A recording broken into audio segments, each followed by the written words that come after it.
tempat saya mengajar. Terima kasih kepada Bapak Ibu yang sudah berhadir memenuhi undangan saya.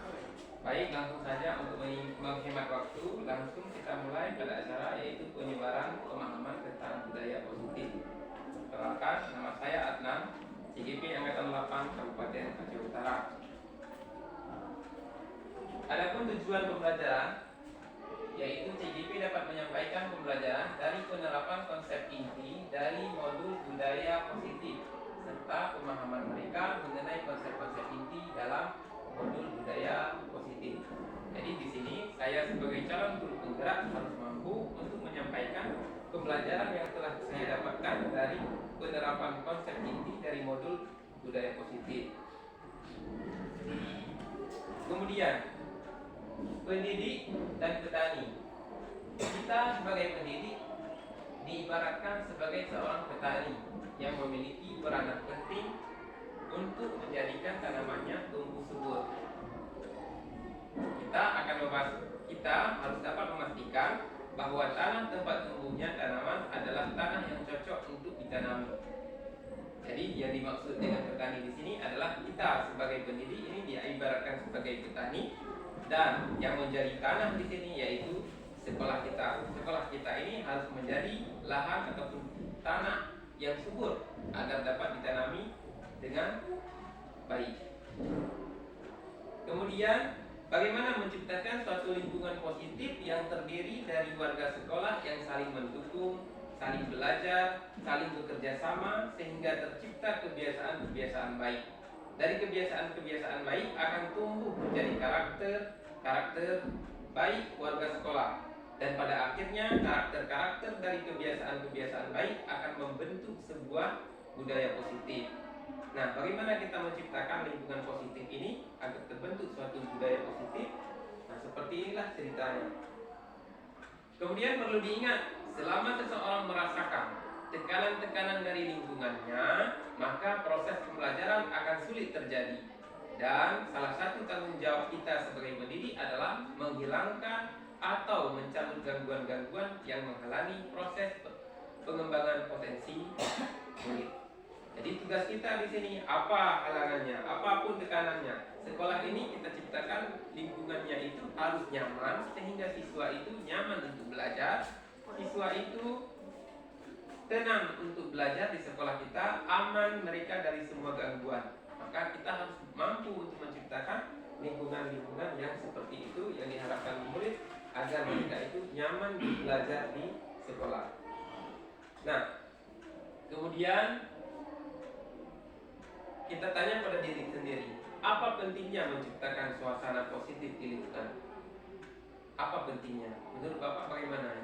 Apa pentingnya menciptakan suasana positif di lingkungan Anda?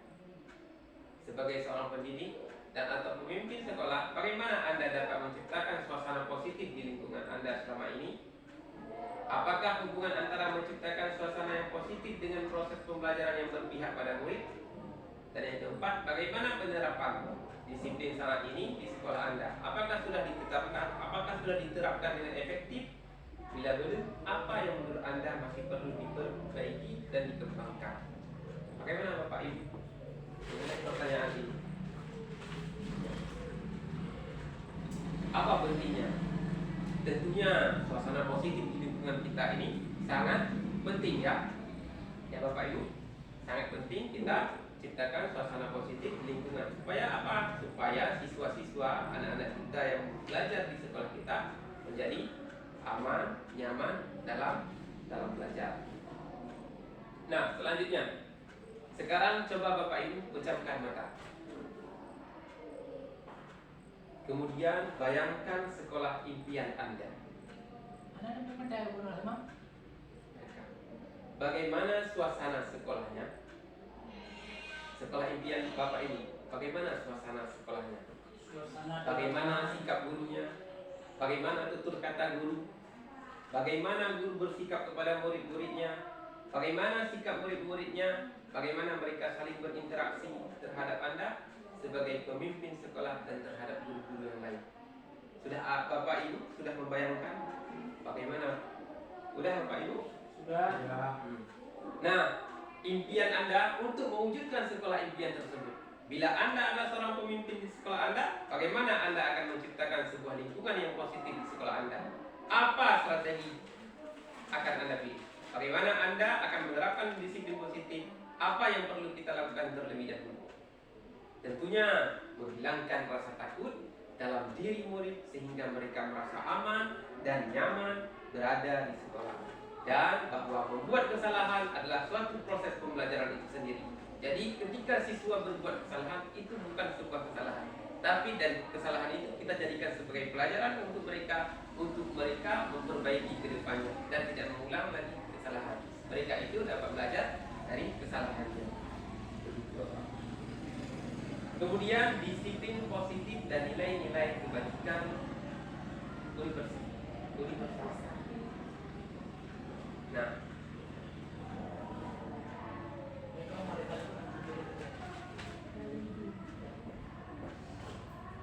Nah, coba Bapak Ibu bayangkan, di dalam diri kita ada sesuatu yang berharga. Ada sesuatu yang berharga. Kemudian yang berharga itu kita genggam sekarang. Ada di genggaman kita dan kita akan mempertahankannya dengan menggenggamnya. Andaikan datang orang lain yang ingin membuka genggaman kita. Pertanyaannya, siapa yang akan membuka genggaman kita? Tetap kita sendiri ya. Apakah mereka akan berhasil membuka genggaman kita? Tidak akan ya. Jadi intinya, nilai yang ada pada diri kita itu adalah nilai yang sangat berharga, sehingga kita akan mempertahankan bagaimanapun ceritanya, bagaimanapun caranya, kita akan mempertahankannya. Nah, jika ini terbuka, itu bukan karena usaha orang lain, tetapi usaha kita sendiri. Dan jika kita mau membukanya, kita punya alasan sendiri. Kenapa kita mau membuka? Ya Bapak Ibu? Nah, begitulah nilai yang ada pada diri kita. Selanjutnya, teori kontrol Dr. William Glasser. Dia ini meluruskan beberapa miskonsepsi tentang makna kontrol. Yang pertama, ilusi guru mengontrol murid. Mungkin selama ini kita menganggap bahwa guru itu mampu mengontrol murid. Ternyata itu cuma sebuah ilusi. Yang mengontrol murid bukan guru, tetapi siapa? Diri sendiri. Kemudian menurut Dr. William Glasser yang kedua, ilusi bahwa semua pengetahuan positif, efektif dan bermanfaat. Ternyata itu pun sebuah ilusi. Kemudian bahwa kritik dan membuat orang merasa bersalah dapat menguatkan karakter. Itu pun ternyata sebuah ilusi. Dan bahwa orang dewasa memiliki hak untuk memaksa terhadap yang kecil ataupun anak-anak, ternyata itu pun sebuah ilusi. Jadi itu teori yang disampaikan oleh Dr. William Glasser. Kemudian, bagaimana merespon bisa berubah? Bagaimana seseorang bisa berubah dari paradigma stimulus respon kepada pendekatan teori kontrol? Nah, Stephen R. Covey mengatakan bahwa bila kita ingin membuat kemajuan perlahan, sedikit-sedikit ubahlah sikap atau perilaku Anda. Namun bila kita ingin memperbaiki cara-cara utama kita, maka kita perlu mengubah kerangka acuan kita. Ubahlah bagaimana Anda melihat dunia, bagaimana Anda berpikir tentang manusia. Ubahlah paradigma Anda, skema pemahaman dan penjelasan aspek-aspek tertentu tentang realitas. Itu menurut Stephen R. Covey. Jika kita ingin membuat perubahan, maka kita harus memulai sedikit demi sedikit. Nah, kemudian teori stimulus respon dan teori kontrol ini bertolak balik, berkebalikan. Kalau menurut stimulus respon, realitas atau kebutuhan kita itu semua sama, semua orang sama kebutuhannya. Tapi menurut teori kontrol ternyata berbeda, kebutuhan kita tidak sama. Begitu juga dengan kebutuhan siswa di kelas. Mereka itu tidak semuanya mau belajar matematika, tidak semuanya mau belajar IPA, tergantung dari kebutuhan mereka. Mereka butuh apa? Maka itulah tugas guru, harus menyiapkan untuk mereka apa kebutuhan mereka. Kemudian semua orang melihat hal yang sama, itu menurut stimulus respon. Dan ternyata kalau teori kontrol, setiap orang memiliki gambaran berbeda. Kita mencoba mengubah orang agar berpandangan sama dengan kita menurut respon. Namun menurut teori kontrol, semua perilaku memiliki tujuan. Orang lain bisa mengontrol saya, hanya Anda yang bisa mengontrol diri Anda. Itu menurut teori kontrol. Kalau stimulus respon, saya bisa mengontrol orang lain, Anda tidak bisa mengontrol orang lain. Jadi antara stimulus respon dan teori kontrol ini bertolak belakang. Kemudian selanjutnya, makna disiplin. Apa sesungguhnya arti dari disiplin itu sendiri? Apa kaitannya dengan nilai-nilai kebajikan? Nah, sebelumnya mari kita tanyakan ke diri kita sendiri, bagaimana kita berperilaku? Iban katanya berperilaku. Mengapa kita melakukan segala sesuatu? Kenapa kita mau melakukannya? Apakah kita melakukan sesuatu karena adanya dorongan dari lingkungan atau ada dorongan yang lain? Terkadang kita melakukan sesuatu karena kita menghindari rasa sakit atau ketidaknyamanan. Supaya kita gak sakit, makanya kita mau melakukannya. Atau supaya kita tidak nyaman, makanya kita melakukannya. Terkadang kita juga melakukan sesuatu untuk mendapatkan sesuatu. Kita ingin dipuji, kita ingin dianggap hebat, makanya kita mau melakukannya. Pernahkah Anda melakukan sesuatu untuk mendapatkan senyuman atau pujian dari orang lain? Mungkin iya. Atau untuk mendapatkan hadiah? Iya. Atau untuk mendapatkan uang? Iya. Tentu saja iya. Berarti kita melakukan sesuatu, ada dorongan dan ada yang memotivasi. Siapa yang memotivasi? Mungkin karena kita ingin dipuji, kita ingin mendapatkan hadiah, kita ingin mendapatkan uang, makanya kita mau melakukannya. Kebanyakan guru sangat tertarik dengan topik pembahasan tentang disiplin. Kadang-kadang kita berpendapat bahwa kalau saja anak-anak bisa disiplin, pasti mereka akan bisa belajar. Para guru juga berpendapat bahwa mendisiplinkan anak adalah bagian yang paling menantang dari pekerjaan mereka. Bagaimana dengan Bapak Ibu? Apakah Anda memiliki pendapat yang sama? Ya, sama ya. Nah, makna kata disiplin. Apa itu disiplin? Kalau kita ingat dengan disiplin, pasti bayangan kita itu adalah hukuman, ada tata tertib, ada peraturan, apa lagi? Tentu rangkaian itulah. Ada hukuman, ada tata tertib, ada peraturan, ada pelanggaran. Itulah yang namanya disiplin. Itu menurut kita.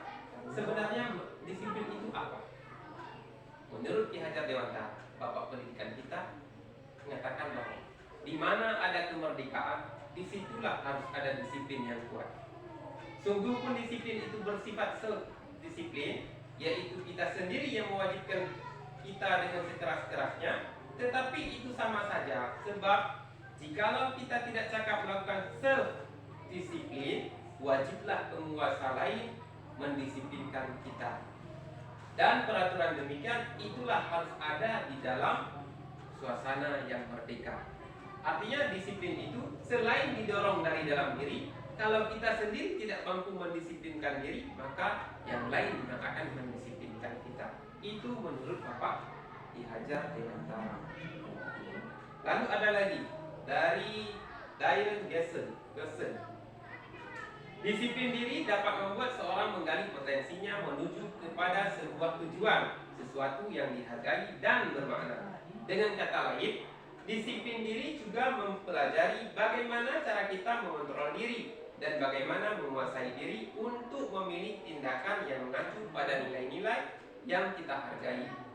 Kemudian, dengan kata lain, seseorang yang memiliki disiplin diri berarti mereka bisa bertanggung jawab terhadap apa yang dilakukannya, karena mereka mendasarkan tindakan mereka pada nilai-nilai kebajikan universal. Yang mana kebajikan universal? Ini dia. Nilai-nilai kebajikan yang telah 1, 2, 3, 4, 5, 6, 7 dari 7 lembaga atau instansi, institusi, inilah nilai-nilai kebajikan. Yang pertama ada profil pelajar Pancasila, kemudian dari IGO Primary Years Program (PYP), 9 pilar karakter, kemudian the 7 Excel essential virtues, apa lagi? Keterampilan hidup, petunjuk hidup, itu adalah nilai-nilai kebajikan yang harus ada, yang ada pada diri kita. Beriman bertakwa kepada Tuhan Yang Maha Esa, mandiri, bernalar kritis, kebinekaan global, bergotong royong dan kreatif. Itu merupakan nilai-nilai kebajikan dari profil pelajar Pancasila. Kemudian ada lagi toleransi, rasa hormat, integritas, mandiri. Itu semua merupakan nilai-nilai kebajikan universal. Sekarang kita jawab ini sebuah pertanyaan. Sebagai seorang pendidik, saat Anda perlu hadir di suatu pelatihan, motivasi apa yang mendasari tindakan Anda? Ketika kita ingin akan hadir, Anda perlu hadir ke sebuah pelatihan, mengapa Anda melakukannya? Apa yang mendasari, yang memotivasi kita untuk melakukannya? Ya, di situ juga ada yang karena takut teguran, ada yang karena ingin pujian, ada yang juga karena ingin menambah wawasan. Jadi, apakah Anda hadir karena ingin ditegur karena takut?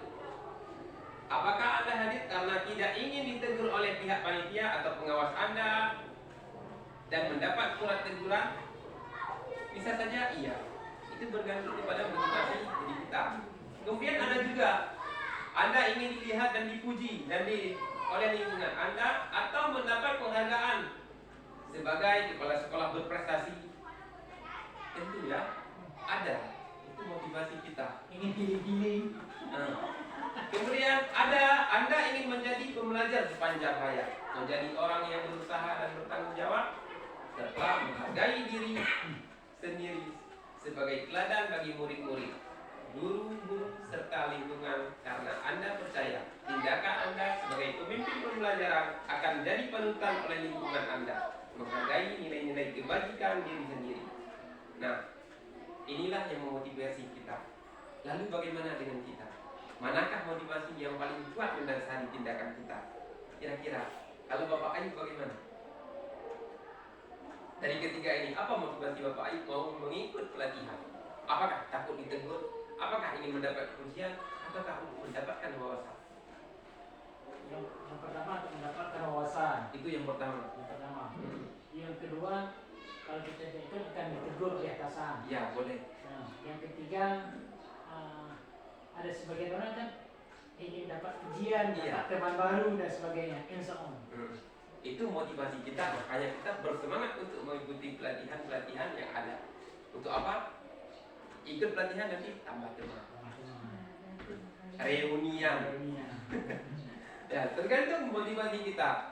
Jadi itu tidak bisa dipaksakan. Memang motivasi. Ya. Kemudian, bila di sekolah Anda tidak ada aturan yang memberikan surat teguran bagi karyawan yang sering datang terlambat, atau tidak ada atasan yang memberikan Anda penghargaan menjadi karyawan terbaik karena sering tepat waktu. Pertanyaannya, apakah Anda akan tetap datang tepat waktu untuk mengajar murid-murid Anda? Saya akan tetap datang. Tetap akan datang tepat waktu. Kalau ditanya, kenapa? Karena tanggung jawab seorang guru. Karena tanggung jawab ya. Berarti kita sudah dimotivasi oleh diri kita, bukan lagi oleh lingkungan kita ya. Nih, kemudian berbicara tentang perilaku, motivasi perilaku manusia. Yang pertama ada untuk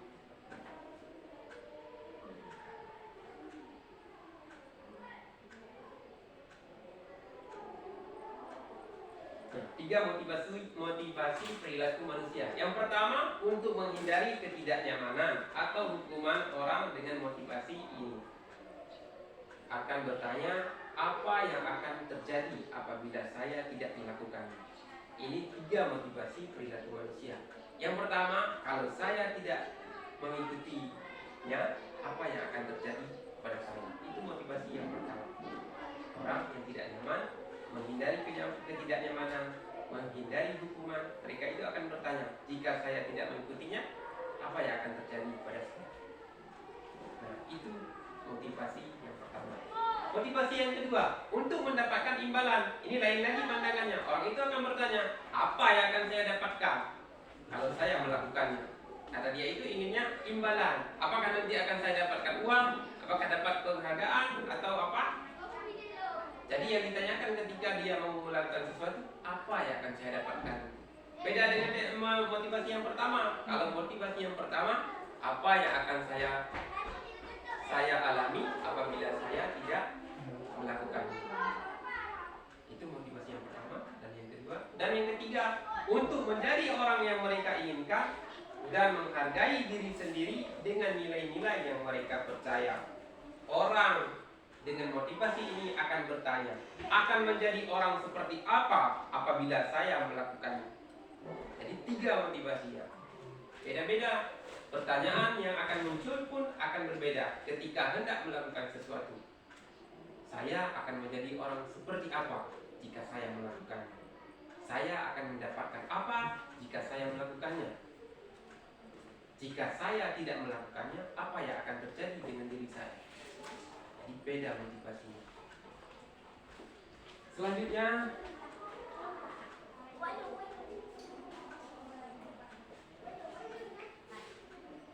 Iva kurang menguasai pelajaran matematika.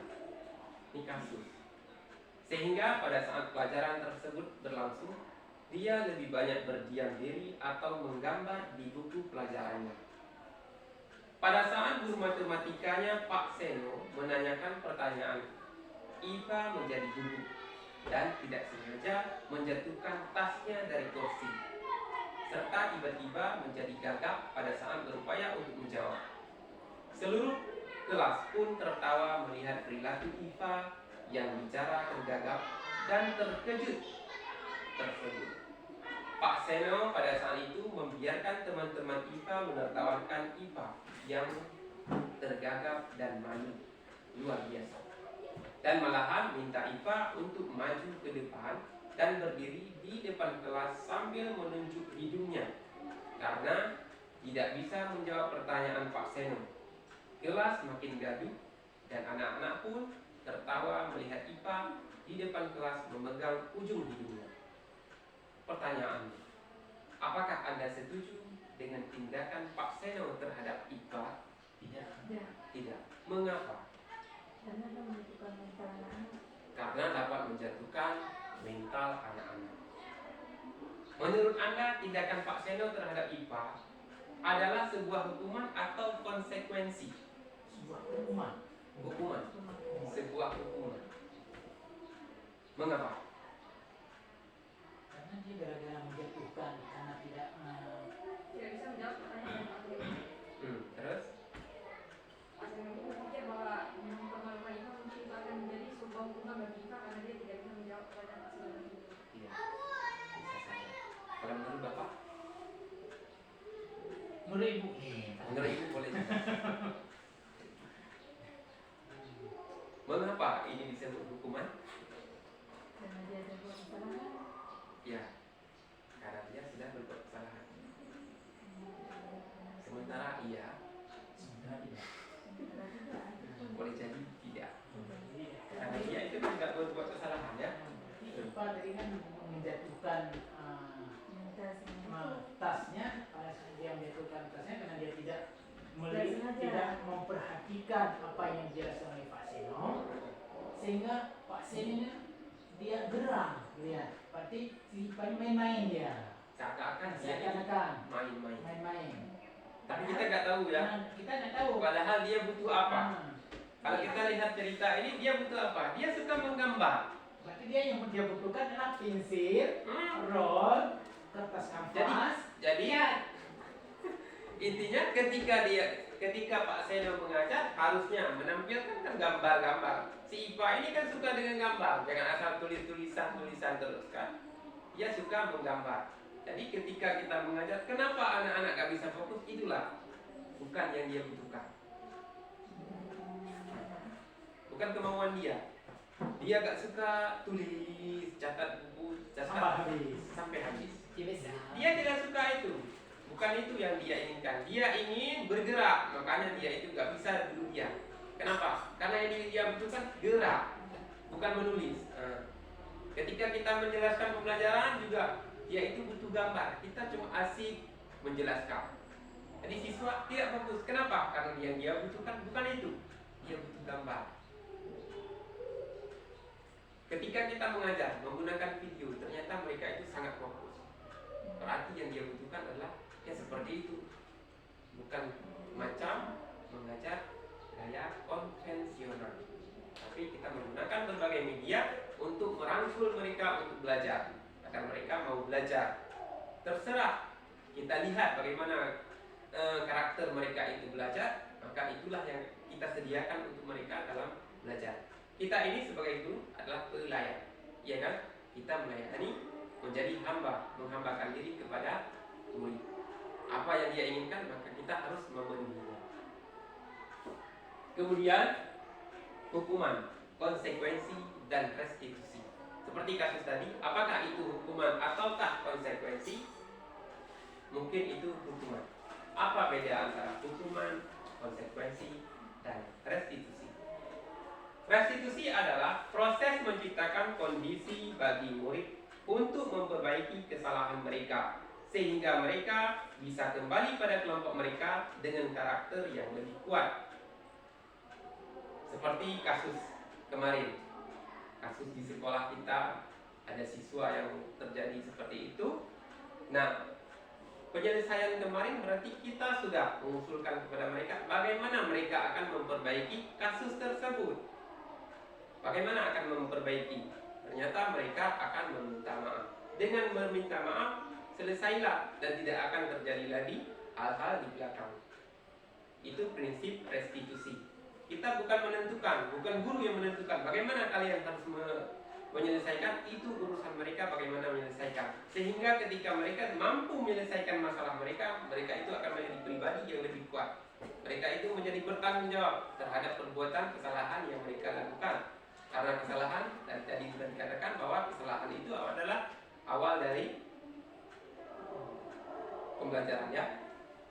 Mereka akan belajar dari kesalahannya. Oh, ini ternyata salah. Mereka besok akan belajar lagi supaya mereka tidak salah lagi dan memperbaiki dari kesalahannya. Restitusi juga merupakan proses kolaboratif yang mengajarkan murid untuk mencari solusi untuk masalah mereka dan membantu murid berpikir tentang orang seperti apa yang mereka inginkan dan bagaimana mereka harus memperlakukan orang lain. Di sini tentunya mereka harus saling menghargai satu sama lain. Dengan menghargai maka akan mudah untuk mendisiplinkan, akan mudah untuk kita berkolaborasi.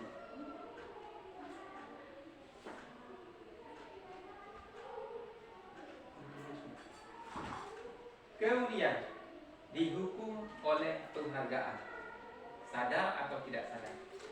Ternyata ada juga orang yang dihukum dengan penghargaan.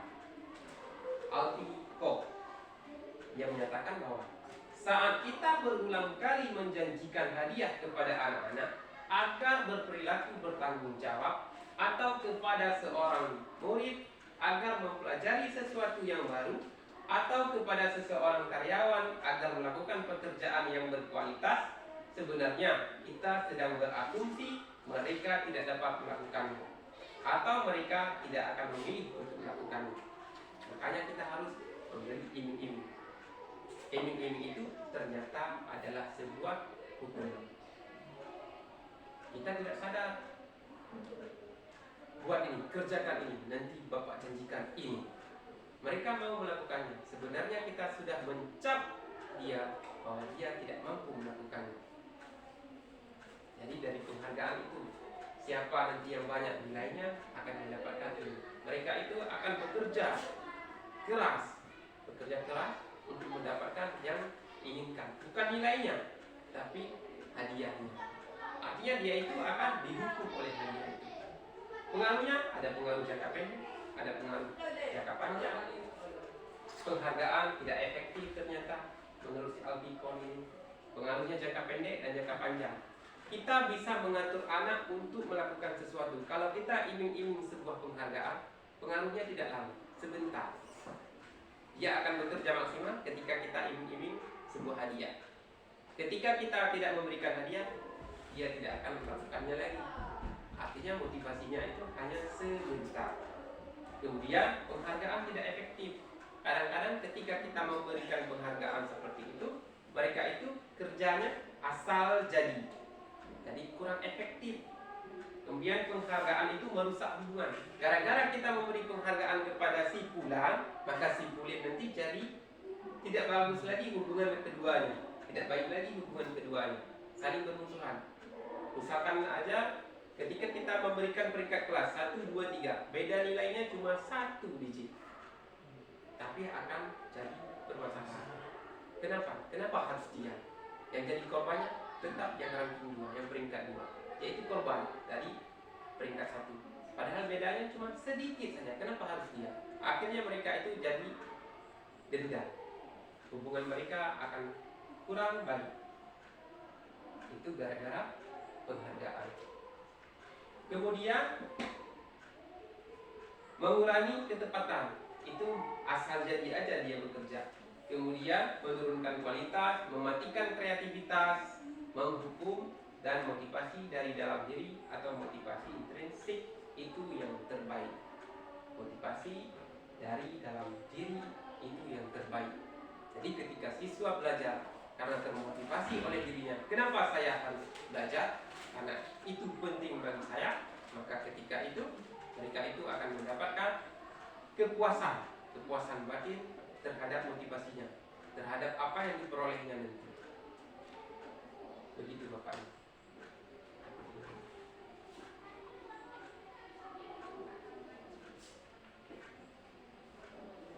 Selanjutnya, restitusi sebuah pendekatan untuk menciptakan disiplin positif. Dalam sebuah acara pesta ulang tahun, teman Anda memecahkan gelas. Apakah Anda akan membiarkan dia membayar harga gelas yang dipecahkannya? Kita yang ulang tahun, kita undang teman. Kemudian teman kita tak sengaja memecahkan gelas. Apa yang akan kita lakukan? Apakah kita akan meminta dia untuk membayar gelas itu? Tidak. Yang kedua, Anda sudah janji bertemu dengan kawan di suatu tempat. Ternyata dia juga memiliki janji penting di tempat yang lain. Akhirnya kita disuruh ke tempat itu untuk menemuinya. Bagaimana perasaan Anda? Apakah Anda akan meminta bayaran ongkos perjalanan ke tempat dia itu? Tidak. Yang ketiga, pegawai Anda membuat kesalahan yang menyebabkan kerugian finansial pada perusahaan.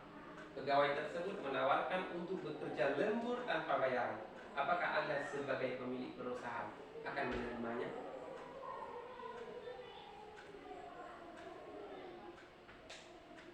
Iya. Tidak juga. Kalau ditanya, kenapa tidak?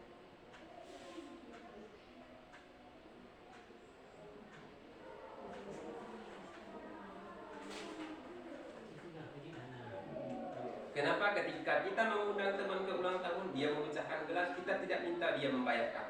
Ketika dia buat janjian di suatu tempat, tiba-tiba ke tempat lain, kita harus sudah sampai ke situ dia tidak ada, kemudian kita harus ke tempat lain untuk menemui dia. Apakah kita akan meminta bayaran ongkos perjalanan?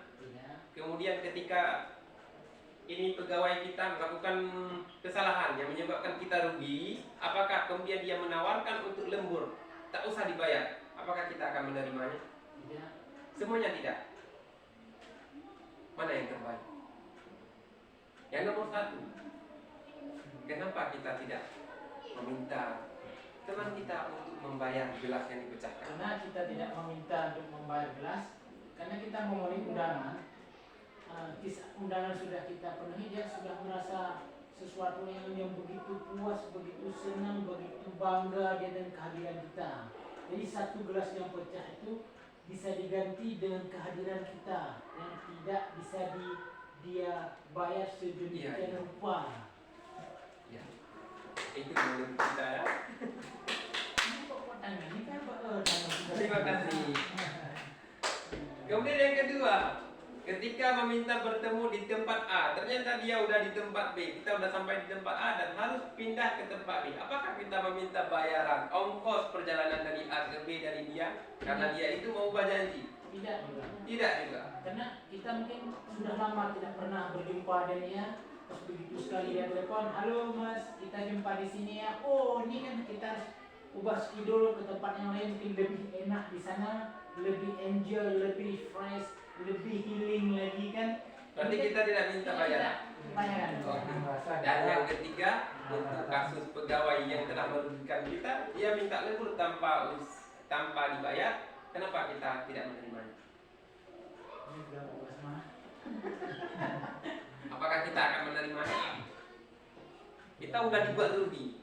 Dia minta lembur untuk memperbaiki kesalahannya dan tidak minta bayaran. Apakah kita akan menerimanya? Menerima. Itu hubungan antara pegawai dan pemilik perusahaan. Kalau di atas kan hubungan antara teman dan teman. Kalau teman sesama teman itu masih ada rasa tidak enakan, menghargai teman, makanya nggak ada yang berbayaran. Maksudnya Dengan alasan teman. kalau dua kan itu alasannya antara pegawai. Tanggung jawab. Yang satu lagi karena tanggung jawab. Untuk kasus pertama, dengan alasan sebagai teman, kita punya perasaan. Teman kita juga punya perasaan. Kita tidak enak kalau kita meminta bayaran. Lalu teman kita ketika memecahkan gelas itu, bagaimana perasaan dia? Tidak enak. Bagaimana memperbaiki? Kita minta bayar walaupun tidak mau diterima. Mana jadi jadi lupa pesta, belum kerja kan, nyok hitung terus kita hitung. Langsung Begitu berubah. kita datang ke pesta, satu gelas pecah dipanggil. Kita pasti besok ada datang lagi ke pesta kalau dia yang undang. Karena masa pecah gelas kan masalah hal yang kecil. Berapa harga gelas dan berapa harga diri waktu dipanggil kita di depan orang lain. Bayar ya. Ya udah ya. Terpaksa menunjukkan 100.000 kita Kita menghargai dia sebagai teman, tapi tidak menghargai dirinya. Ya. Dia pada saat menjatuhkan itu bagaimana dirinya? Apakah terjatuh? Apakah dia malu? Malu. Dia mungkin ingin memperbaiki rasa malunya itu dengan membayar. Dengan membayar berarti rasa malunya yang pernah dia dapat tadi kan sudah terhapus. Sebenarnya dia itu ingin memperbaiki. Ketika kita, nggak usah, apa-apa, kecil itu, apa-apa. Tapi di dalam dirinya kan masih ada rasa itu. Iya kan? Itu akan terus tertanam. Kemanapun dia nanti, ke pesta manapun, hati-hati jangan sampai pecah gelas. Seorang malu kita. Malu. Kalau jumpa dengan orang lain, dia yang menjatuhkan gelas. Dia mintakan gelas walaupun dia bayar. Tapi kalau dia sudah membayar, dia itu akan merasa lega. Dia itu sudah merasa nyaman. Dia itu sudah bertanggung jawab. Besok dia lagi. Karena Tapi aku belum perusahaan bayar. yang terima. Walaupun mustahil diterima. Tapi ketika dia menawarkan untuk membayarnya, berarti dia itu punya keinginan untuk memperbaikinya dari kesalahan yang dia perbuat. Begitu juga dengan yang kedua. Ketika kita janjian seperti itu, tiba-tiba kawan kita itu minta bayaran. Wah ibu, bagaimana? Bukan dia. Mali. Dan satu lagi kasus karyawan itu, dia itu menawarkan lembur itu untuk memperbaiki kesalahannya. Karena dia itu sudah merugikan perusahaan. Dia mau bekerja. Dengan bekerja itu dia puas. Dirinya akan puas bahwa dia sudah memperbaiki kesalahannya. Jadi kita kadang-kadang mengabaikan itu. Abaikan, gak apa-apa, alasan teman, gak apa-apa, alasan teman. Padahal sebenarnya di dalam jiwanya itu sudah membunuh masalah gara-gara itu. Karena dia itu belum menyelesaikan masalahnya. Apakah dia akan tenang besok? Tidak akan. Hati-hati sudah pasti. Walaupun dia sudah memperbaiki, namun ke depan dia akan tetap hati-hati. Tapi pada saat itu dia itu ingin memperbaiki kesalahannya.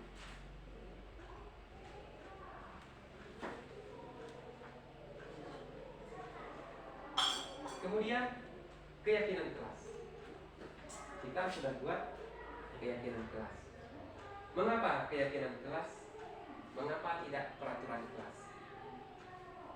Kenapa kita harus membuat keyakinan kelas bukan peraturan kelas? Keyakinan langsung kita meyakinkan mereka pada posisi saat kita proses terjadinya pembelajaran. Siswa yakin apa yang kita berikan, yakin apa yang kita tampilkan, mereka akan fokus melihat dengan keinginan mereka sendiri ya. Karena itu keyakinan itu lebih daripada nilai-nilai yang ada dalam diri. Ya, kalau peraturan itu hanya sebatas peraturan. Nah, kita lihat mengapa kita memiliki peraturan tentang penggunaan helm pada saat mengendarai kendaraan roda 2 atau sepeda motor. Untuk apa? Mengapa kita memiliki peraturan? Untuk melindungi diri sendiri. Makanya kita pakai helm, bukan karena polisi. Tapi gini Pak, kita lihat kasus kan, kebanyakan orang begitu lihat polisi, polisi pakai helm. Seakan-akan helm itu dibutuhkan oleh polisi. Mau dibutuhkan polisi. Kasus yang lain, saya bukan semua. Bagi jalan, kita berang becak orang, bang, jatuh dia coba giginya, begitu coba giginya, dia nggak pakai helm, itu siapa yang kita salahkan? Aturan yang dibuat polisi atau kita yang tidak mau memakai helm? Nanti kita yang salah. Sebenarnya kita yang tidak punya keyakinan terhadap helm. Bukan peraturan. Berarti pokoknya hanya yakin. Itu sebuah peraturan. Dibuat peraturan itu karena ada nilai, ada keyakinannya. Kita dengan menggunakan helm, kita yakin akan melindungi, akan selamat. Ya. Karena ada nilai keselamatan itu, berarti kita yakin, makanya kita mau pakai helm. Bukan gara-gara polisi. Tapi ada kasus itu lagi, panas. Wah, Ada kacu kemarin. kacu. Nah, dia nggak pernah pakai helm, nggak pernah terjadi kecelakaan. Tabrak enggak, jatuh enggak. Begitu dia pakai helm, tertabrak dia. Apa yang salah, helm atau keyakinan dia yang salah? Konsentrasi. Kan kasusnya kan? Ya. Jadi nggak tabrak itu bukan gara-gara helm, tapi gara-gara yang Honda. Oke, kemudian mengapa kita memiliki peraturan tentang penggunaan masker dan mencuci tangan setiap saat? Itu peraturan juga. Kenapa ada peraturan tentang penggunaan masker? Gunakan masker, cuci tangan setiap saat. Kebersihan, Melindungi keselamatan, kesehatan. Menjaga jangan masuk virus. Kita punya keyakinan. Makanya kita mau melakukan. Kenapa kita mau mencuci tangan? Kita yakin itu kebersihan, kesehatan. Kenapa kita mau memakai masker? Bukan karena peraturan, tapi kita yakin bahwa masker itu mampu melindungi kita. Jadi kita yakin itu adalah suatu hal mengenai kesehatan. Makanya kita melakukan. Tapi kasusnya dari nanti ya, tapi kasusnya menanci, pakai maskernya karena apa itu kan? Yang anda menghodam dia, jadi nggak pakai masker, Karena keyakinan nggak ada, Pak. Nah, Karena kita tidak yakin dengan menggunakan masker itu ternyata melindungi kita dari virus-virus, bakteri-bakteri, debu-debu. Itu kan untuk kesehatan. Tapi ketika kita sudah sadar, kita punya keyakinan bahwa dengan menggunakan masker itu dapat mengubah kesehatan kita, maka kita pasti akan menggunakannya tanpa disuruh pun. Jadi di sini kenapa kita nggak mau pakai masker? Karena kita belum yakin. Tapi kalau kita sudah yakin, maka itu tidak usah disuruh lagi. Sudah ada keyakinan dari kita bahwa itu adalah bagian dari kesehatan. Kemudian pembentukan keyakinan sekolah atau kelas. Jadi ketika kita membuat sebuah keyakinan kelas, bagaimana kita melakukannya, membentuknya? Keyakinan kelas itu bersifat lebih abstrak daripada peraturan yang lebih rinci dan konkret. Keyakinan kelas berupa pernyataan-pernyataan universal. Pernyataan keyakinan kelas senantiasa dibuat dalam bentuk positif. Itu keyakinan kelas. Tak ada larangan di situ. Semuanya, misalnya kita buat peraturan, tidak boleh makan di dalam kelas. Itu peraturan, tidak boleh makan di dalam kelas. Untuk keyakinan kelas, tidak bisa kita menggunakan kata tidak boleh makan di dalam kelas, tapi kita harus menggunakan kalimat yang positif. Seperti makan dan minum di luar kelas, atau makan dan minum di tempat yang disediakan. Makan dan minum di tempat yang sudah ditentukan. Jadi kalimatnya jadi kalimat positif, bukan larangan di situ. Tidak boleh merokok di lingkungan sekolah. Kalimatnya tidak boleh. Tidak itu bernilai negatif. Rubah dengan kalimat yang positif. Dilarang merokok di luar sekolah. Dilarang itu masih negatif. Larangan. Harus ajarkan. Tidak baik merokok di lingkungan sekolah. Tidak boleh menggunakan kata tidak. Oh, Itu nilainya negatif. Jadi kalau keyakinan kelas itu harus kalimatnya positif. Kita buat budayakan hidup Sehat. sehat. Udah hidup Tanpa sehat itu apa? rokok. Tak ada rokok, Tak ada alkohol. tak ada alkohol. merokoklah pada tempatnya. No healing. Merokok itu udah negatif tadi. Kemudian apa lagi? Tidak boleh mengganggu kawan. Peraturan sekolah. Kalau keyakinan kelas, saling menghargai. Saling menghormati. Saling menjaga perasaan. Jadi dari kalimat positif, dari kalimat negatif kita rubah ke kalimat yang positif. Kalau kalimat negatif itu memang ada di peraturan-peraturan sekolah, dilarang ini, dilarang itu, tidak boleh ini, tidak boleh itu peraturan. Tapi kalau udah keyakinan, tidak ada lagi kalimat-kalimat yang negatif, semuanya positif. Nah, itu bedanya antara keyakinan kelas dengan peraturan kelas. Kalau kita lihat nanti ditulis ini keyakinan kelas. Kalau ada kata tidak boleh, itu bukan keyakinan. Itu sebuah peraturan. Walaupun ditulis dengan tebal, keyakinan kelas. Selama masih ada tidak boleh, dilarang, itu bukan keyakinan. Itu peraturan.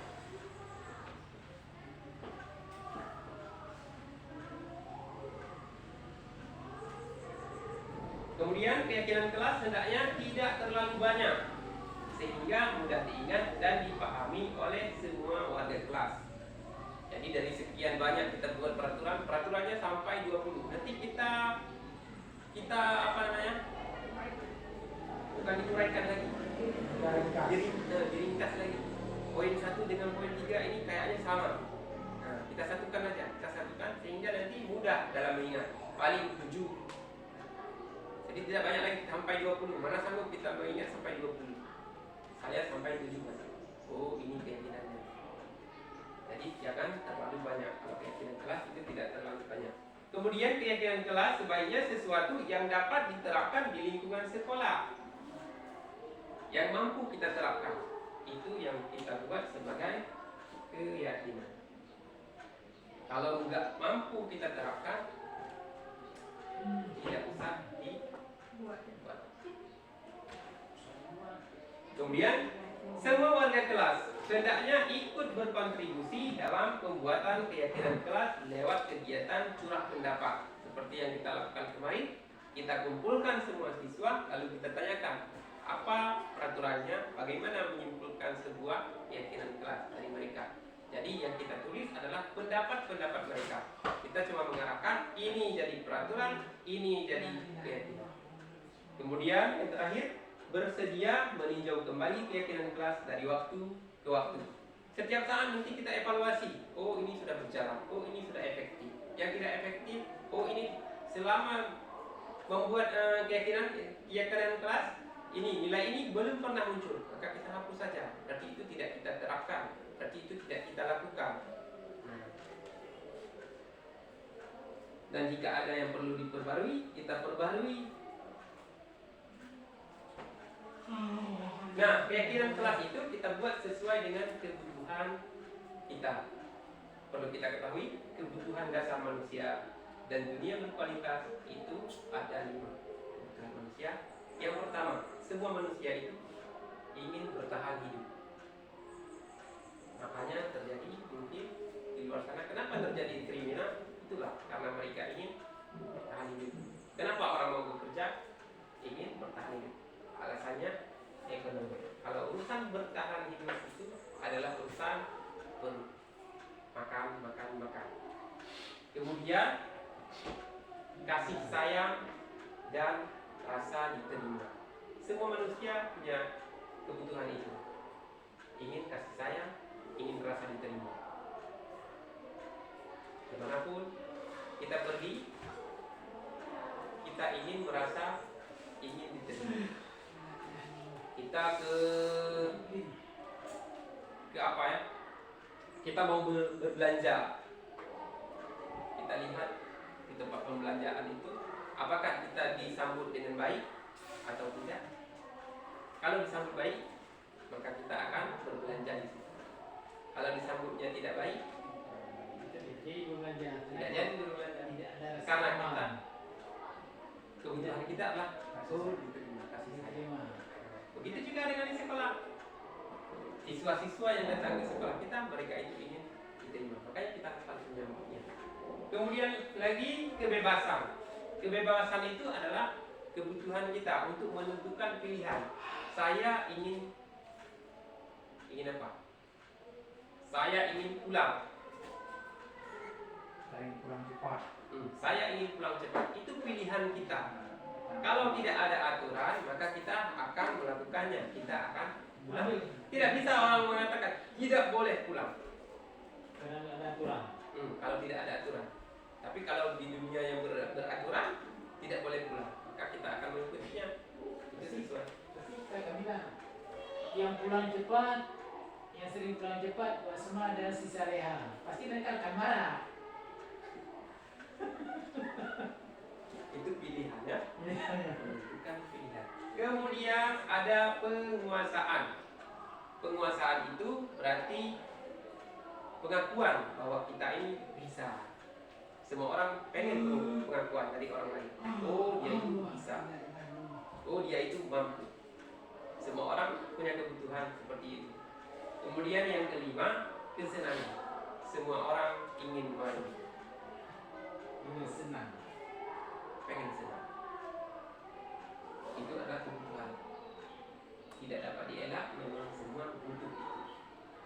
Kemudian ada kasus Ibu Ambar, guru wali kelas 2A di SD Pelita Hati, sedang bingung menghadapi ulah salah satu murid di kelasnya, Doni.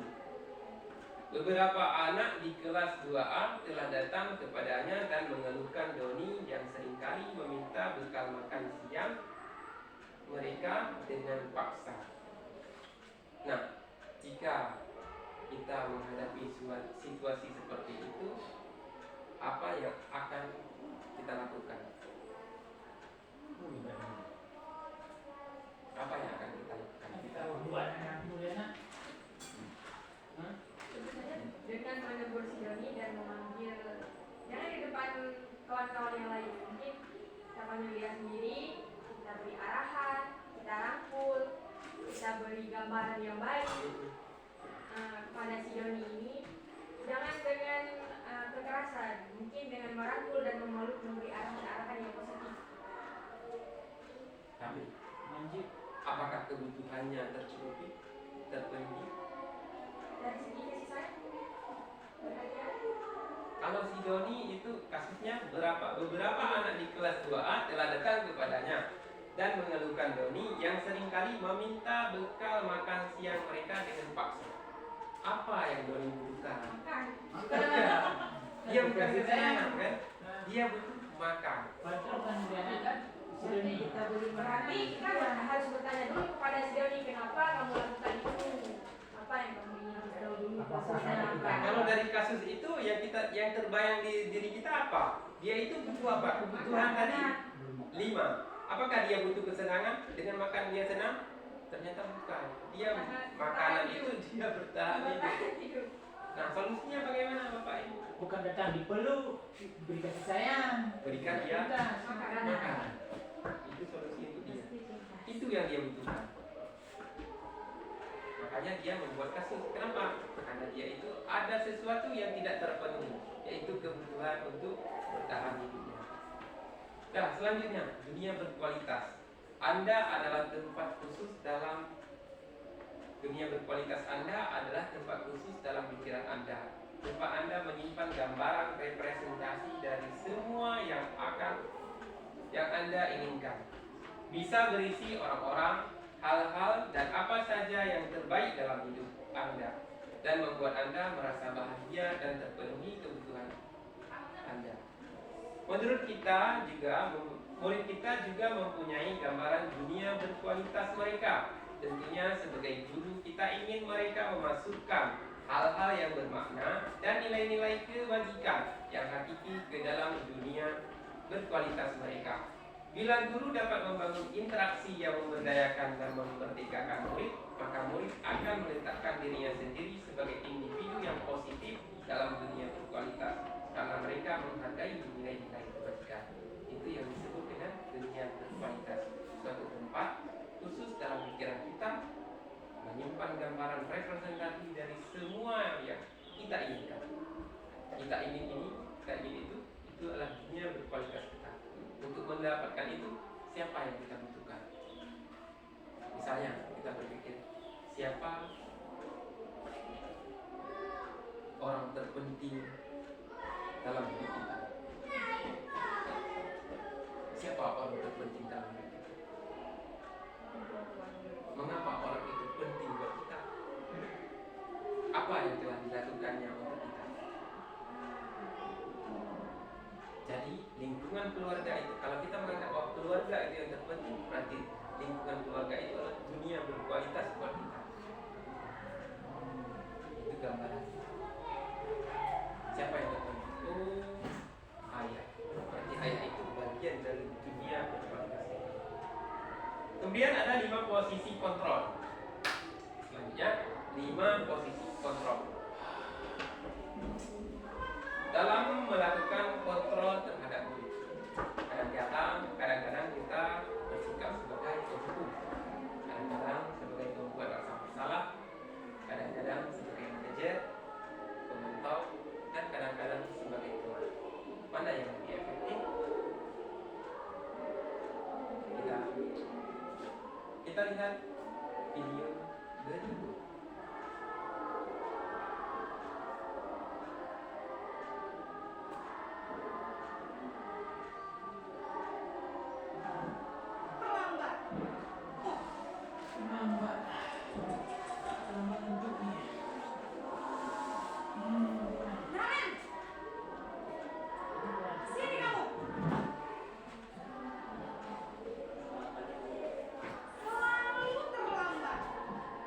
Kamu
Bu.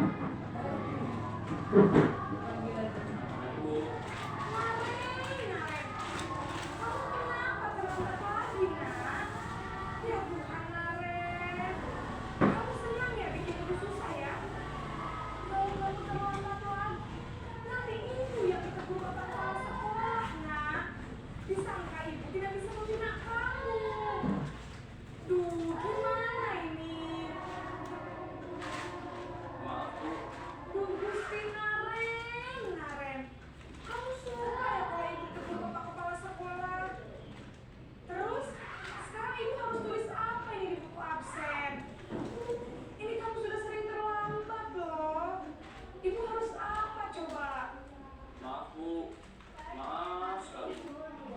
Ya sudah, lain kali jangan bikin ibu susah lagi anak ya. Ibu tidak akan kuat lagi kalau kamu begini terus. Bisa jantungan kalau ibu ditegur bapak kepala sekolah. Sana cepat ke kelas. Maaf ya Bu. Maaf sekali. Posisi membuat rasa bersalah bicara dengan tenang, cenderung mengeluh, namun kata-kata yang diutarakan membuat diri merasa menjadi orang yang gagal. Memandang dulu dirinya sendiri, merasa tidak berharga, dan tidak sanggup membahagiakan orang lain. Ketika guru mengambil posisi membuat rasa bersalah, murid akan menganggap dirinya yang bersalah dan ia akan menyimpan emosi negatif tersebut di dalam dirinya.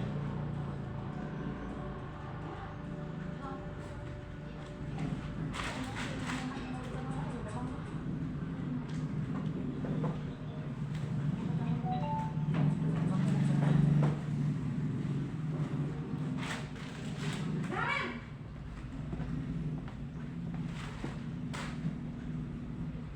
Selamat pagi Bu. Wah, sudah jam berapa ini nak? Selamat lagi ya sayang. Iya Bu. Tapi saya belum meminta saya Bu. Kamu malah menyalahkan ibu kamu. Kamu bukannya anak yang larinya paling kencang. Kok terlambat sih? Iya Bu. Saya memang terlambat bangun tadi. Jadi biarpun saya lari kencang, tetap gak kekejar Bu. Ya sudah sana. Nanti lain kali larinya lebih kencang lagi ya. Biar gak terlambat lagi. Bikin seneng ibu. Demi ibu. Bisa kan? Bisa lah Bu. Ya sudah sana masuk kelas. Ibu beresin urusan absen kamu. Kamu ini ada-ada saja. Dalam posisi teman, guru berbicara dengan nada suara ramah, akrab, cenderung bersenda gurau untuk menjaga suasana tetap santai. Murid akan merasa senang, aman, dan akrab dengan guru. Identitas yang tercipta adalah identitas sukses. Namun, karena ini masih banyak eksternal. Mana? Tujuan dan murid kepada orang tertentu. Di sini, Apa ya? Kau waktu itu dan waktu pelawaknya bingat. tertentu saja. Nanti baiknya ada orang-orang tertentu kalau kita sebut sebagai posisi teman.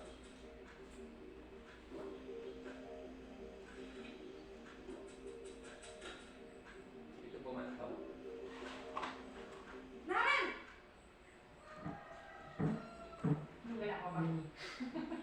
Selamat pagi Bu.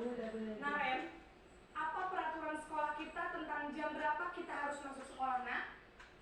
Kita harus di sekolah jam 7 Bu. Iya betul, sekarang sudah jam 7.20. Naren sudah tahu konsekuensinya jika terlambat hadir. Paham Bu. Saya harus tinggal kelas pas jam istirahat selama 20 menit. Iya benar, konsekuensinya demikian. Jadi nanti jam 9.30 pas istirahat, kamu harus tinggal di kelas, kerjakan tugas tambahan untuk ketertinggalan kamu, ya? Baik Bu. Posisi pemantau mengandalkan penghitungan atau data untuk mengontrol murid.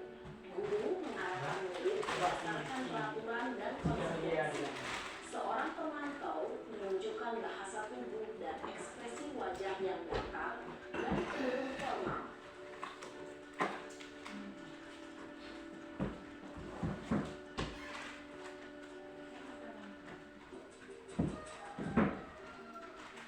Tidak ada cara. Tidak di. Ada. Waduh. Naren!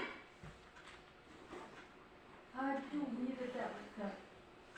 Selamat pagi Bu. Selamat pagi Naren. Maaf Bu, saya terlambat.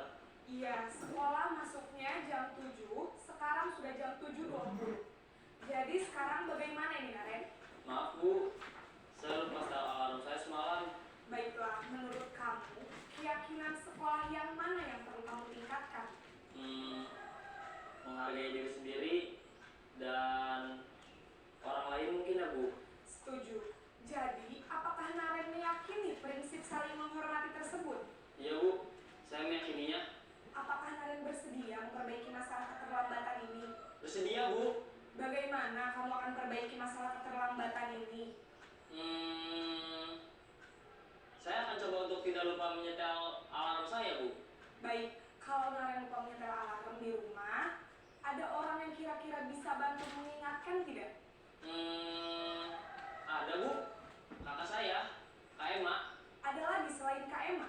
Selain Kak Emma, ada ibu saya. Baik, jadi yang mengingatkan Naren adalah Kak Emma dan ibu kamu ya? Kira-kira akan mulai setel alarm kapan nih Naren? Setelah pulang sekolah, akan segera saya lakukan. Baik, jadi Naren akan setel alarm untuk bangun besok pagi dan akan diingatkan oleh kakak dan ibunda Naren ya. Ada lagi yang mungkin perlu dilakukan Naren agar tidak terlambat bangun lagi. Tidak ada Bu. Baik Naren, terima kasih untuk kerjasama kamu. Sekarang kamu perlu kembali ke kelas untuk belajar. Baik Bu, terima kasih. Posisi manajer adalah posisi kontrol yang disarankan untuk membimbing murid memiliki sikap disiplin yang positif, yaitu murid yang mandiri, bertanggung jawab, dan dapat memecahkan masalah. Tujuan dari posisi ini adalah agar murid dapat berefleksi atas tindakannya. Guru akan dengan tulus memberikan pertanyaan-pertanyaan bermakna, sehingga membuat murid dapat belajar dari kesalahannya dan mencari sebuah solusi untuk menyelesaikannya. Ibu dan bapak guru hebat, setelah mengamati adegan kelima posisi kontrol tadi, kira-kira posisi mana yang paling ideal? Posisi mana yang dapat menunjang motivasi intrinsik murid? Ya, tentu posisi manajer. Posisi ini memang posisi ideal yang ingin dituju setiap pendidik. Pada posisi inilah, guru dapat menerapkan disiplin positif yang berpihak pada murid, yang memerdekakan murid. Perjalanan seorang Ya, kita lanjutkan. Jadi dari kelima posisi kontrol tersebut sudah kita lihat aplikasinya. Jadi yang mana yang terbaik? Apakah kesemua kelima posisi kontrol itu akan kita terapkan di sekolah? Tidak. Tidak. Yang pasti diterapkan yang mana? Yang tadi yang satunya kan. Apakah sebagai penghukum? Apakah pembuat rasa bersalah? Teman? Atau pemantau? Atau manajer? Teman. Teman, sebagai teman. Itu yang akan diaplikasikan. Ya. Itu menurut Bapak. Kalau menurut Ibu bagaimana? Manajer. Sebagai manajer. Yang terakhir tadi apa? Manajer. Manajer. Manajer. Sebagai manajer. Jadi yang akan kita aplikasikan manajer. Jadi kelima-limanya itu baik. Baik. Namun efeknya, kalau penghukum mereka itu akan menjadi pendendam. Kalau pembuat rasa bersalah mereka itu akan menjadi diri yang gagal, merasa dirinya gak berguna. Nah, kalau sebagai teman, mereka itu efeknya akan bagaimana Pak? Cuek. Mereka itu akan ketergantungan dengan kita. Oh gak apa-apa ada bapak itu. Oh gak apa-apa ada ibu itu. Masuk aja. Akhirnya mereka itu tak melanggar karena motivasi. Ada teman. Kemudian sebagai pemantau, itu memang sebagai pemantau aturan yang kita jalankan. Aturannya kalau jam segini berarti apa konsekuensinya langsung. Tetapi kalau manajer itu menggali mereka, bagaimana membimbing mereka dengan pertanyaan untuk mereka itu menyelesaikan permasalahan yang mereka hadapi. Itu bedanya. Jadi kelima posisi kontrol terkadang memang harus kita buat penghubung kalau mereka itu berulang-ulang. Kemudian ada segitiga restitusi. Segitiga restitusi tadi sudah kita lihat, ada menstabilkan identitas, ada validasi tindakan yang salah, ada menanyakan keyakinan. Pada saat menstabilkan identitas, ada beberapa pertanyaan yang kita berikan kepada yang membuat kesalahan. Setiap orang pasti pernah melakukan kesalahan, itu pernyataan yang kita berikan kepada mereka. Ketika mereka membuat sebuah kesalahan, tapi katakan kepada mereka, setiap orang pasti pernah melakukan kesalahan. Jadi mereka itu dari identitasnya sudah gagal menjadi sukses. Kamu bukan satu-satunya yang pernah melakukan ini.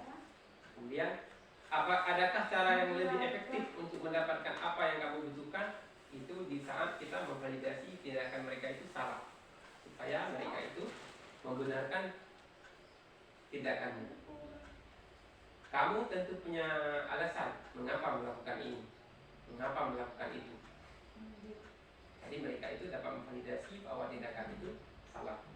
Kemudian untuk menanyakan keyakinan kelas, di situ memang langsung kita tanyakan keyakinan kelas apa yang telah kita sepakati. Makanya di awal pembelajaran kita buat dulu kesepakatan kelas. Kenapa? Untuk mudah kita memproses ke depannya. Nah, kemudian kamu ingin menjadi orang yang seperti apa? Apakah orang bertanggung jawab, orang disiplin? Nah, di situ akan muncul dari kesepakatan kelas dan muncul juga tadi ketika mereka itu berusaha untuk menyelesaikan permasalahan mereka. Nah, kemudian di sisi menstabilkan identitas, bagian dasar dan segitiga bertujuan untuk mengubah identitas anak dari orang gagal karena melakukan kesalahan menjadi orang yang sukses. Kemudian di sisi validasi tindakan yang salah, setiap tindakan kita lakukan dengan suatu tujuan, yaitu memenuhi kebutuhan dasar, kebutuhan yang 5 tadi. Bisa saja dia itu membuat kesalahan karena dia ingin senang. Dia setiap membuat kesalahan pasti senang. Asal dia itu pilih gak mampu nak senang. Itu suatu kesenangan. Dia berebut dengan orang mungkin karena dia itu butuh makan, dia ingin bertahan hidup, ataupun dia punya pilihan, pengen merdeka, pengen bebas. Nah, 5 kebutuhan dasar tadi karena tidak terpenuhi, makanya dia melakukan suatu tindakan. Itu alasan dia. Kemudian yang ketiga, sisi yang ketiga menanyakan keyakinan. Teori kontrol menyatakan bahwa kita pada dasarnya termotivasi secara internal. Ada yang memotivasi kita untuk melakukan segala sesuatu. Itu menurut teori kontrol. Nah, sampai di sini Bapak Ibu, ada pertanyaan yang ingin disampaikan? Silakan.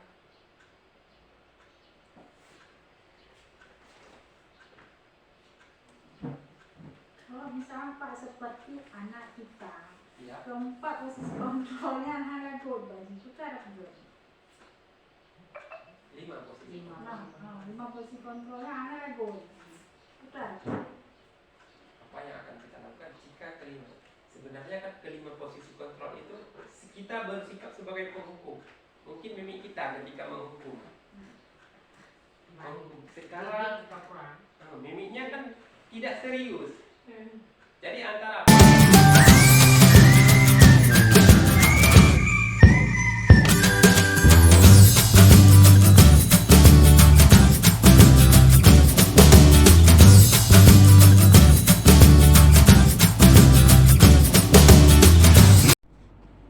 Farah, apa yang baru saja kamu lakukan?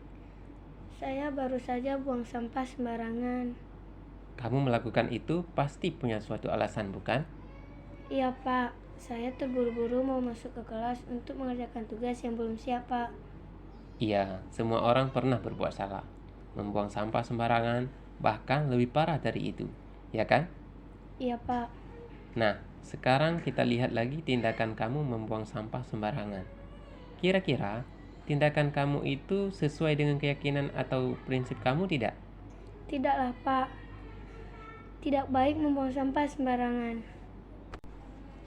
Jadi, keyakinan atau prinsip mana yang kurang sesuai dengan prinsip kamu? Ya, sebenarnya saya sangat menghargai lingkungan sekolah yang bersih dengan tetap menjaganya dan tidak buang sampah sembarangan. Tapi mungkin karena saat itu saya terburu oleh tugas, jadi saya tidak menunjukkan sikap itu. Kamu meyakini tidak sikap menjaga kebersihan itu baik untuk kamu? Yakinlah, Pak. Iya, setuju. Kita harus saling menjaga kebersihan lingkungan sekolah. Kira-kira kamu mau memperbaiki masalah ini atau tidak? Bersedia, Pak. Kalau kamu memperbaiki masalah ini, kamu akan menjadi orang seperti apa? Saya akan menjadi orang yang bertanggung jawab. Ya, menurut kamu, bagaimana perasaannya menjadi orang seperti itu? Ya, nyamanlah, Pak. Baiklah kalau begitu. Sekarang bagaimana kamu memperbaiki masalah ini? Saya akan mengambil dan membuang sampah pada tempatnya. Iya, terima kasih.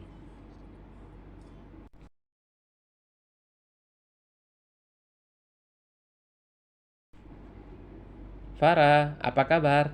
Baik, Pak. Bapak perhatikan kamu kelihatan murung dan tidak bersemangat dalam belajar. Kenapa ya? Iya, Pak. Saya tadi terlambat bangun dan terburu-buru ke sekolah. Akibatnya saya tidak sempat sarapan dan lupa ambil uang jajan. Jadi bingung nih, ntar jajan pakai apa? Iya, Bapak juga pernah mengalami hal seperti itu ketika masih bersekolah dulu. Nah, sekarang kita lihat lagi tindakan kamu yang tidak semangat dalam belajar. Kira-kira tindakan kamu itu sesuai dengan keyakinan atau prinsip kamu tidak? Tidak, Pak. Jadi, keyakinan atau prinsip mana yang kurang sesuai dengan prinsip kamu? Tidak menghargai waktu dan diri sendiri. Kamu meyakini tidak sikap menghargai waktu itu baik untuk kamu? Yakinlah, Pak, dengan menghargai waktu kita dapat belajar di kelas dengan nyaman dan bersemangat. Iya, setuju. Kira-kira kamu mau memperbaiki masalah ini tidak? Bersedia, Pak. Kalau kamu memperbaiki masalah ini, kamu akan menjadi orang seperti apa? Saya akan menjadi orang yang mandiri, disiplin, dan bertanggung jawab. Ya, menurut kamu bagaimana perasaannya menjadi orang seperti itu? Ya, nyamanlah, Pak. Baiklah kalau begitu, sekarang bagaimana kamu memperbaiki masalah ini? Saya akan belajar dengan penuh semangat. Iya, nanti pada saat jam istirahat, jumpai Bapak di kantor ya. Baik, Pak.